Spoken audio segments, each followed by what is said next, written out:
Snowflakes drift by the lake, and heaven and earth are wrapped in silence. Yet inside the tent, a warm fire burns, as a couple enjoys a steaming hot meal. One day, Ake and his wife drove an off-road vehicle to a quiet lakeside. They first unloaded the tent from the car, and spread it smoothly on the grass.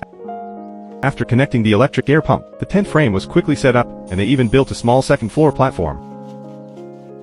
Ake pulled plastic sheets to replace the transparent window film, allowing more light and ventilation inside the tent, while his wife busied herself laying waterproof cloth and blankets to create a dry and comfortable interior. After assembling the second-floor platform, the couple worked together to install it inside the tent. With a thick mattress and soft bedding, it instantly became a bedroom for a peaceful night. Before the weather turned completely cold, they moved living equipment from the car. The husband hammered tent pegs to secure the exterior structure, while the wife tidied the interior. With clear division of labor and perfect tacit understanding, the camping process became relaxed and enjoyable. Considering the large temperature difference at night, Ake specially installed a portable fireplace. After connecting the exhaust pipe, adding firewood, and igniting it with a blowtorch, the flames immediately danced, and the tent warmed up significantly. Due to limited space at the camp, he temporarily set up a semi-open canopy to expand a kitchen area. A wash basin, kerosene stove, and storage shelf were all arranged, and the camping base took shape. As the sky gradually darkened, his wife began preparing dinner. She fried fragrant onions and garlic above the fireplace, then shaped pre-marinated beef into patties and pressed them firmly. The man monitored the heat, and the beef patties sizzled, their caramelized aroma drifting with smoke across the grass,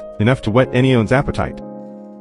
Inside the tent, his wife prepared a unique sauce, mixing pickled capes, soybean paste, tomato juice, and a touch of cheese. Spread on hamburger buns with the grilled patties, it was rich in milk fragrance and juicy. Snuggled in the warm tent, they devoured their homemade burgers, a scene of pure happiness.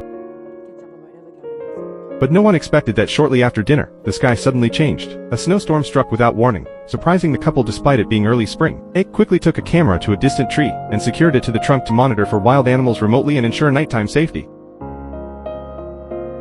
Back in the tent, they boiled water on the fireplace and made hot coffee to calm their nerves. But the snow fell so rapidly that the grass was completely covered in less than an hour. Watching the snow pile up under the tent, Ake began to worry about the structural load. So the couple decided to go to bed early. They returned to the second-floor bedroom, snuggled under the covers, and fell asleep early, preparing for a colder morning. As expected, when they woke the next morning, the tent was nearly buried in snow, and the lake was covered in thick ice. The entire camp became a pure white world, with extremely low temperatures outside. They hesitated to leave the tent and stay to keep warm. However, concerned about safety, Ake mustered the energy to clear the snow, especially in the semi-open kitchen area, where the canopy had bent under the weight, and needed dismantling to prevent collapse. After cleaning, they were too cold and tired to do anything but crawl back into bed for a nap, waiting for the weather to ease. At noon, the sun finally emerged, and the snow sparkled brightly. Famished, they lit the kerosene stove again, and made a steaming secret brunch with green peppers, tomatoes, egg mixture, and mozzarella cheese, savoring it warmly in the snow. After the meal, Ake checked the camera. Though the lens was fogged by snow, the camp had survived the night, which was a stroke of luck. Back in the tent, he cleaned the ice and residual snow, then disassembled and packed the equipment into the car. Braving the increasing snowstorm, they bundled up the tent and drove their off-road vehicle to the next leg of their journey.